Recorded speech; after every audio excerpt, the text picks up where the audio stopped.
Hello, everyone, and welcome to the annual NIEYC conference. On the panel today, we have Piaget, Montessori, Skinner, and Vygotsky. Today, we'll be talking about technology as it's applied in education. For those of you who don't know me, I'm Fred Rogers, and like all of you on the panel, I am passionate about children and technology as well. A little bit about me is I actually created a show, Mr. Rogers' Neighborhood, and the whole intent was to educate children through television and take hold of this technology and really move forward with it.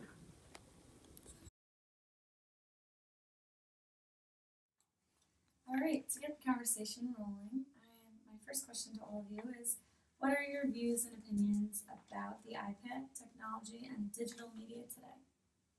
Well, I believe that it is essential for children to be prepared for the future, and since technology is so encompassing in today's society, I think that it should be embraced so that children feel empowered by their environment, and their environment includes technology today. So. Today it's crazy. Society is surrounded by technology. I'm pretty sure we can all agree that technology is everywhere we turn. Do I think that technology is overtaking society? Yes. But hey, why not let it take over? Cell phones, mobile devices, heck yeah. Technology lets our children explore the world in a whole new interactive way. I agree with you, Piaget. Just like when TV was starting to get popular, people quickly realized it wasn't going away, like all of the digital media today. And emerging technology just keeps coming, so we must take advantage of it in a positive and meaningful way. But what app could replace being outdoors and actually experiencing things? Good point. Well, just like Maria and PJ stated earlier, technology is all around us and has the potential to empower children. I believe that children should use technology and media as cross-cultural communication, where they can share and communicate information with others. By doing this, they are enhancing their learning by using technology as a tool for learning. Good point. Right. Well, with the advancement in technology, it's replaced what we do in our everyday lives. For example, technology is making resources more readily available for students. I'm sure most students view technology in a positive way because it is easy for them to be reinforced with the ease of finding information. Today, they can look on the World Wide Web instead of going to the library and searching through the card catalog. And Maria, you can always find ways to combine being outdoors and sharing the experiences through media and technology. Those are all very valid points, thank you. And taking this conversation one step further, my next question to you all is, how do you think iPads and computers should be used in a classroom for the most effective instruction? Great question. A simple tap on a screen or keyboard and children can learn boatloads of information. iPads and computers should be used to learn facts and information as well as to experience the world in a whole new way. It should be used as a way to teach children how to cooperatively work together because that's a big life skill. It should be used to promote communication between students and their teachers. The hands-on approach is the way to go. It keeps our students interested. I think that technology can be used in the classroom as long as we are being very selective in the choice of apps that we use with children. iPads develop a connection between the child and the content, so this takes working with the knowledge to a whole other level. As long as the apps are non-commercial and promoting active learning, don't talk too much, empower children, are multi-level, and are self-correcting, I believe that they should and can be used. Just like here we go. Just go. Okay. Just like you said, Maria, I think computers and iPads also can be used to benefit children if they are used as a means of communication within the classroom. With computers and iPads, children can share and view knowledgeable information. By using social websites or apps, children can learn from others who have a better understanding and ability for things that they would like to learn. For example, children can watch videos of how to play an instrument or create a craft. Then, when they have mastered that art, they can share it to others as well. Right. Many ways that this new technology has grown to benefit children and teachers. Like Maria stated, if the information is used appropriately, then we can see the advantage that it brings to the classroom. Teachers can take lessons that they previously used and find ways to incorporate them in the classroom. companies have made games with similar goals in mind, like token economies, which provide reinforcement for optimal behavior, intermittent events, and mastery learning. Intermittent events provide reinforcement that is at irregular times and not on a continuous basis. And mastery learning is when you have mastered a given task before moving on to the next. These are all things that teachers have previously done in the classroom, and now there is just more opportunities to use these to assist in the students' learning. Yeah, good points, guys. My next question actually is, do you think incorporating all of this technology in the classrooms takes away from authentic traditional ways of teaching? Not at all. I mean, technology teaches students all the knowledge of the world. It allows children to explore and see beyond what they can't see in a classroom. I'm not saying eliminate the field trips, the nature walks, the class discussions. What I'm saying is that technology allows children to explore what they can't read in a textbook or learn from their teacher.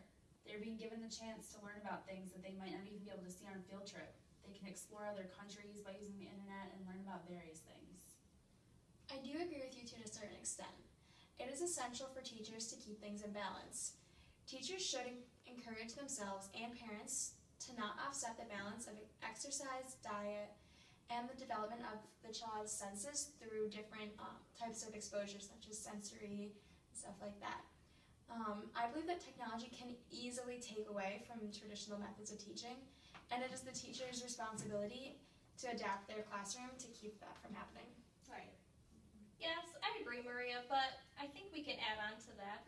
What about the ways that technology can assist in the use of diet and exercise? Many times, children get bored with the things that they do not know, or when they do not know the purpose behind it. We can use technology as a way to show them a purpose and relate it to their cognitive level. We can show them how other children are doing exercises through YouTube, or look up meals from other countries and experiment by trying them out. We can find ways to use technology to make it meaningful to the children. This will reinforce their interest and find ways to include all students. I do think that using technology is just one piece or one tool to use during the day, and it doesn't take away from the interactions that must exist in the classroom. I agree.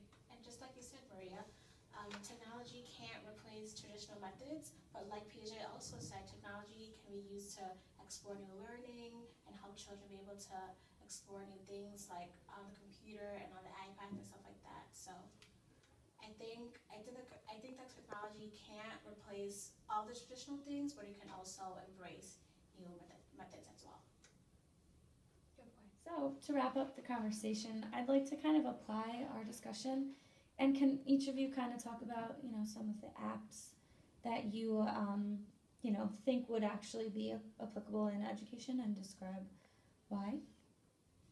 Facebook, Twitter, online games, let's do it all. Let's bring Angry Birds and Temple Run into this too. Games like Temple Run allow our students to make sense out of life, even if it is by simply conquering some monkeys in a temple. I personally love social media. Facebook allows our students to cooperatively work together. They can talk after class and stay in touch at all times for questions or discussions about their schoolwork. I think the only apps that children should be using are educational ones. There are many examples of these. Like, social media and games are trivial and not developmentally appropriate for children. One app that I believe children will really benefit from is, it's called preschoolers and kindergartners take on numbers. They trace the number, and it gets harder as you go, as you continue, and that's important. It multi-level things, as long as keeps the child interested, and it helps their learning. And this allows the child to recognize the numbers and get used to writing them. I agree as well. And social media and websites such as Facebook, like PJ said, Skype, Google Docs, and YouTube are good apps that can be useful in the classroom. There is an app called Kindama, where two people can share the same story from any location. YouTube is also a great source of videos where children can learn new things from videos and share videos as well. I'm personally a big fan of the games. I'm sorry, Maria. Games that provide token economies, the intermittent events, and mastery learning. An example of the token economy would be something like Lego Star Wars, where you can collect studs and use them to rebuild machines that you need to go to the next level.